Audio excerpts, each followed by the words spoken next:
Querido irmão, querida irmã, hoje, dia 23 de novembro, estamos vivenciando o sexto dia da novena em honra a Nossa Senhora das Graças, patrona da cidade de Birité. Hoje nós queremos rezar, meditar com Maria, amar a Deus e a Igreja. Nós vamos meditar Marcos, capítulo 12, versículo 28 a 34. Marcos, capítulo 12, versículo 28 a 34. Naquele tempo, um mestre da lei aproximou-se de Jesus e perguntou: Qual é o primeiro de todos os mandamentos? Jesus respondeu: O primeiro é este: Ouve, Israel, o Senhor nosso Deus é o único Senhor. Amarás o Senhor teu Deus de todo o teu coração, de toda a tua alma, de todo o teu entendimento e com toda a tua força. O segundo mandamento é: Amarás o teu próximo como a ti mesmo. Não existe outro mandamento maior do que estes. O mestre da lei disse a Jesus: Muito bem, mestre. Na verdade é como disseste. Ele é o único Deus e não existe outro além dele.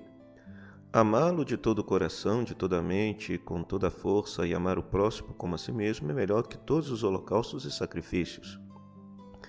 Jesus viu que ele tinha respondido com inteligência e disse: Tu não estás longe do reino de Deus. E ninguém mais tinha coragem de fazer perguntas a Jesus. Palavra da salvação, glória a vós, Senhor.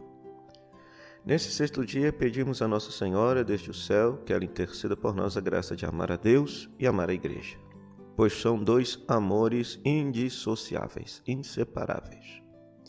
E para esta nossa compreensão, vamos aprofundar um pouquinho esse texto de Marcos, capítulo 12.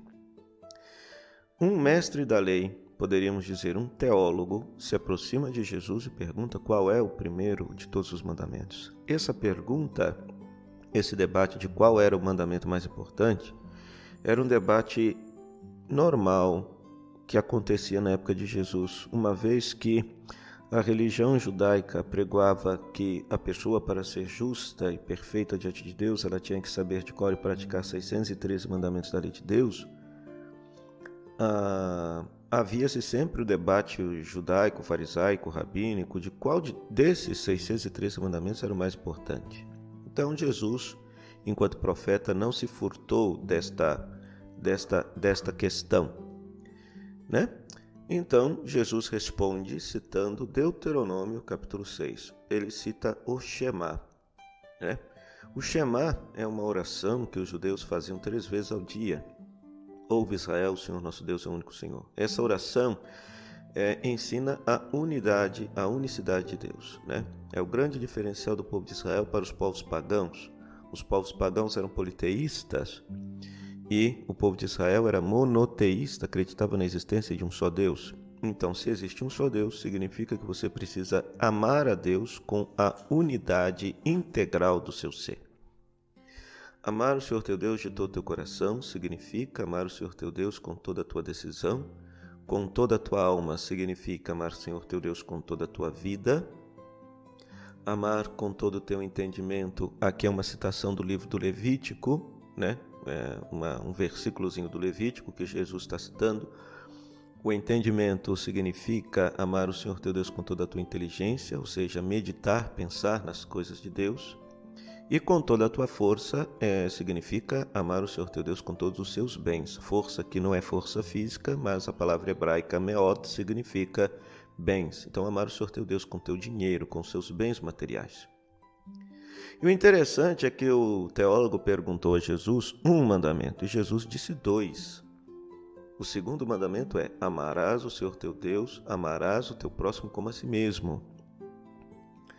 Ora, o que é amar o próximo como a si mesmo? É amar o outro como se fosse a si, ou seja, ter o respeito, cuidado pela dignidade do outro como se fosse o cuidado e a dignidade para com a sua própria pessoa, né? Não se trata de um amor egoísta, eu me amar primeiro para amar o outro depois. Não, é tratar o outro como se eu estivesse tratando a mim mesmo. Então, tudo aquilo que eu quero para mim, tudo aquilo de dignidade, de bondade, de respeito que eu quero para mim, eu também desejo ao outro.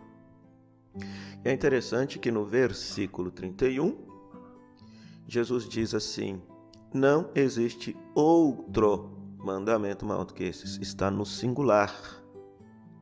Então Jesus uniu amor a Deus e ao próximo, é um único mandamento. Não são 2 mandamentos, mas é um único mandamento. Então, o que isso tem a ver com amar a Deus e a igreja? Então, hoje em dia está muito em voga aquela ideia de que pessoas gostam de Deus, amam a Deus, cultuam a Deus, mas detestam a igreja. Isso é inviável. Por quê? Porque a igreja confirma a fé que a pessoa tem em Deus, né? Ou seja, Deus se revela individualmente. A experiência que a pessoa faz de Deus é uma experiência pessoal, mas que é confirmada pela comunidade de fé. Pela comunidade de fé. Caso contrário, cada um pode inventar a sua própria religião, pode inventar a sua fé. E não é esse o caminho. Ou seja, a vida comunitária, a igreja, a eclesia, confirma a experiência individual que cada um tem. Amadurece a experiência com Deus que cada um tem. Deus é mistério, né? Então, nem mesmo a igreja consegue captar todo o mistério de Deus. Mas a experiência individual de cada um, confirmada pela experiência dos irmãos de comunidade, pela igreja, faz com que toda a comunidade gradativamente vá crescendo na sua experiência de Deus e na revelação do rosto de Deus, crescendo até descobrir Deus tal qual como Ele é. Um outro detalhe aqui, agora saindo um pouquinho da Bíblia e entrando na teologia, por que o amor a Deus e o amor ao próximo estão inseparáveis? Simples, é porque Deus se fez pessoa humana. Nós acreditamos no mistério da encarnação. Deus se fez ser humano, a pessoa de Jesus Cristo. O Verbo se fez carne e habitou entre nós. Portanto, todo ser humano é um locus teológico, ou seja, um lugar teológico. É o lugar por primazia, o lugar por excelência no qual se faz a experiência de Deus. Se faz a experiência de Deus. É no ser humano. No ser humano. Por quê? Por causa do mistério da encarnação. Deus se fez pessoa humana. Né?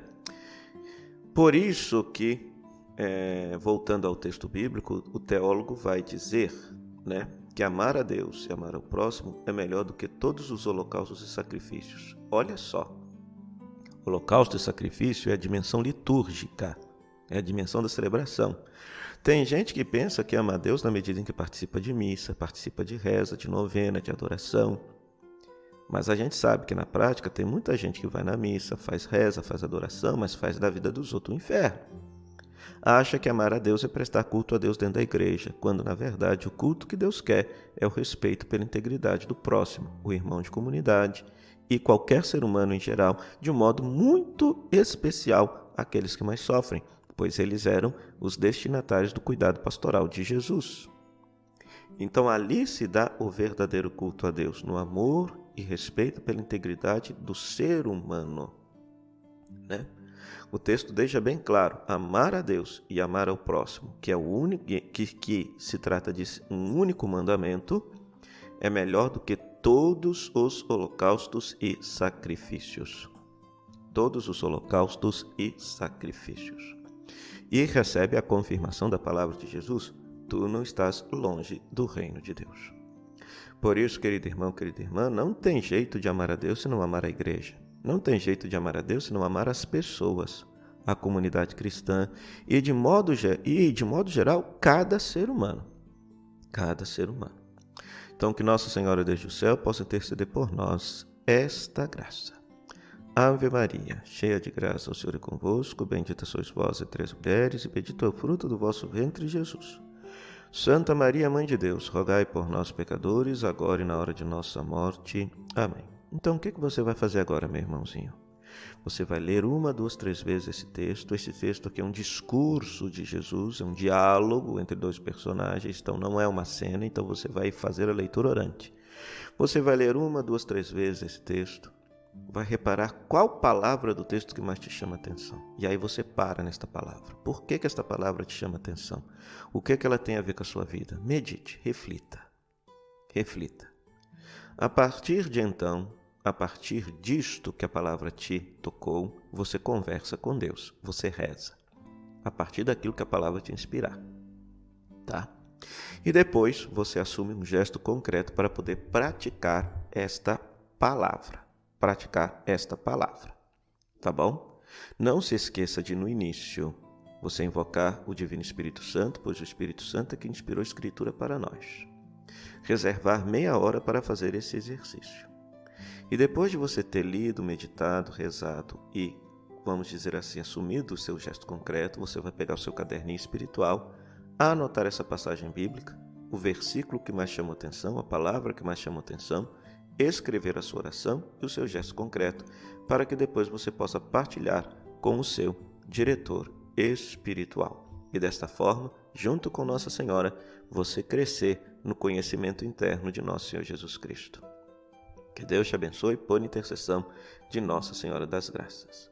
O Senhor esteja convosco, Ele está no meio de nós, que a bênção de Deus Todo-Poderoso, Pai, Filho e Espírito Santo, desça sobre vós e permaneça para sempre. Amém. Até amanhã, se Deus quiser.